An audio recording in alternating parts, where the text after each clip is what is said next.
আজ এই 60 বছরের দোকান। আমার বাবা এই দোকানটা প্রতিষ্ঠাতা করে রেখেছিল। আমরা সাইকেলের কাজ কারবার করে আমরা সব ছেলেপুলেনে খাই। আমাদের এটা সাইকেলের দোকান ছিল। সাইকেল পাউরুটির গাড়ি আমরা সেরে আমাদের জীবিকা নির্বাহ করতাম। কিন্তু দীর্ঘদিন যাবতে বিল্ডিংয়ের পরিস্থিতি খুবই খারাপ। আমরা অনেক দিন ধরে বাড়িওয়ালাকে আমরা বলছি সেই বিল্ডিংটা আপনারা একটু ব্যবস্থা করে ঠিকঠাক করুন, কিন্তু বাড়িওয়ালা কোনো মতে ব্যবস্থা নিচ্ছে না। বাড়িওয়ালা হচ্ছে শেখ মেজবাউদ্দিন মোল্লা, আর হচ্ছে আপনার সালাউদ্দিন মোল্লা, আর মোরসলিম মোল্লা, তসলিম মোল্লা, আর জয়নাল আবদিন মোল্লা।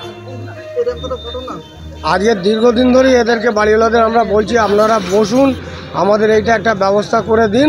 আমরা এতে সহমত আছি, রাজি আছি, আমরা বসি, আপনারা যেটা বলবেন সেটা আমরা সুসংহতভাবে মেনে নেব।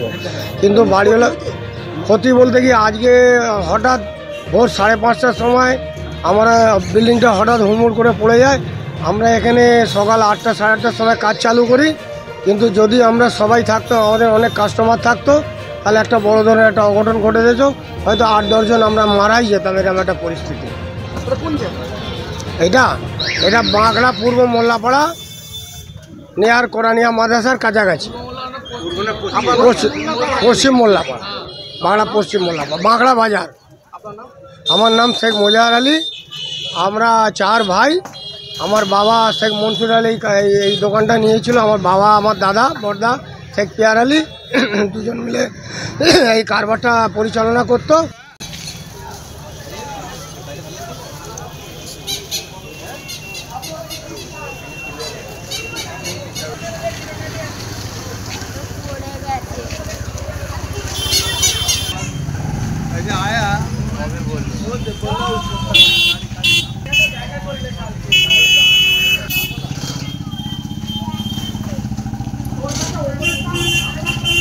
এ ভোরের দিকে হয়েছে। না না, ওদের বাড়ির লোকও বাস করতো না, ওই 2-1টা দোকানদার থাকতো। হ্যাঁ, হঠাৎ। পুরনো বিল্ডিং তো, 80-90 বছরের হয়তো বিল্ডিং, পুরনো। এদের বাড়ি এখানেই। বাড়িটা ওই ওদের ভাইয়ের নাম আমার সব জানা নেই। জয়নাল, হ্যাঁ, তারপরে সালাউদ্দিন, ওনার বড় ভাই, উনি মারা গেছে। হ্যাঁ, আমি রাস্তার ও ফুটে খাঁপাড়া। আমার নাম শেখ সোবান।